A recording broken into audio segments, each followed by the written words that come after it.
Ahmed Mitchell. He's the National Deputy Executive Director of the Council on American-Islamic Relations and a civil rights attorney, joining us from Atlanta, Georgia. Edward, welcome to the program, as always.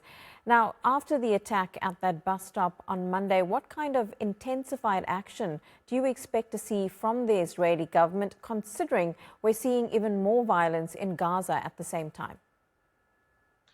Even before today's attack in East Jerusalem, the Israeli government was engaging in horrific human rights violations, not only in Gaza, but across the West Bank. They were raiding cities. They were letting settlers rampage through towns, killing people on a weekly basis. And so now, because of this attack, they'll use that as an excuse to engage in even more violence against innocent civilians across the West Bank. And this talk of annexation, I'm sure, will continue.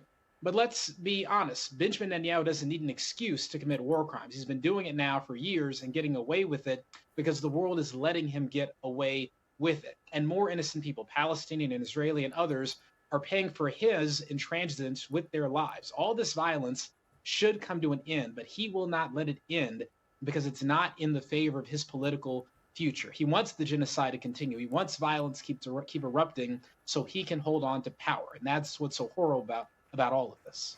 When you talk about the world allowing Israel to continue this violence, to continue their actions, not only in Gaza, but the occupied West Bank, we heard just recently from Spain's leader calling what's happening in Gaza a genocide. I would believe he's one of the first, if not the only Western leader to actually use that term. Could this be a changing of the tide somewhat when you hear from Western leaders actually using that term to describe what's happening in Gaza? Well, the rhetoric of Western leaders certainly has changed in recent weeks and months, very belatedly, I must say. But we're way beyond rhetoric. This has obviously been a genocide for a very long time. The rhetoric is not going to stop the Israeli government. Action is needed to stop the Israeli government. That means the end of any weapons transfers to the Israeli government by European nations, by the United States.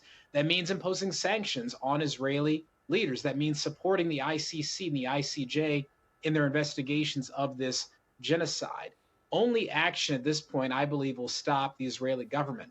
And by the way, that also means action from the Muslim and Arab countries surrounding Israel that have not done everything they could to put pressure on Western nations and on the Israeli government to stop this genocide. So we welcome Spain's rhetoric and we welcome the change of rhetoric of other European leaders, but it's not enough. Action is needed. And when you talk about other Muslim and Arab nations in the region not doing enough, what do you think that they should be doing to pressure not just Israel, but the rest of the world as well? Just a few weeks ago, over 100 Muslim scholars signed an open letter calling on or expressing their view that the governments of Muslim majority nations should do more. That includes banning the Israeli government from using their airspace at all, banning other countries from using their airspace to support the Israeli government. That means announcing consideration of an oil embargo and other economic matters on the world economy to try to force Western nations to stop the genocide.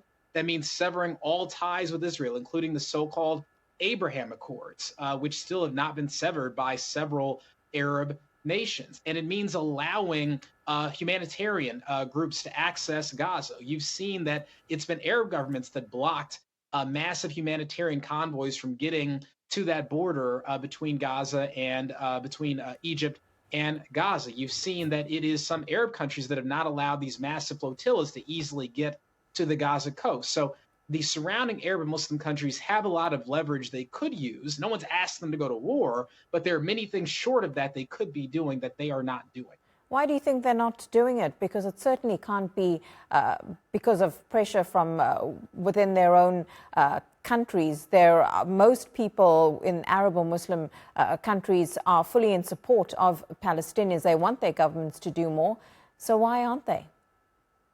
Absolutely. I mean, there's no doubt if you took a poll out of any Arab Muslim country and asked them what they think about what's happening in Gaza, they would all recognize it as a genocide. They would all want their governments to do more to stop this genocide. And so the governments have to listen to their people. Some of these governments are dependent on Western aid. Some of these governments have an ideological hostility to the Palestinian cause. Some of them just want to focus on economic development and they don't care about issues of justice.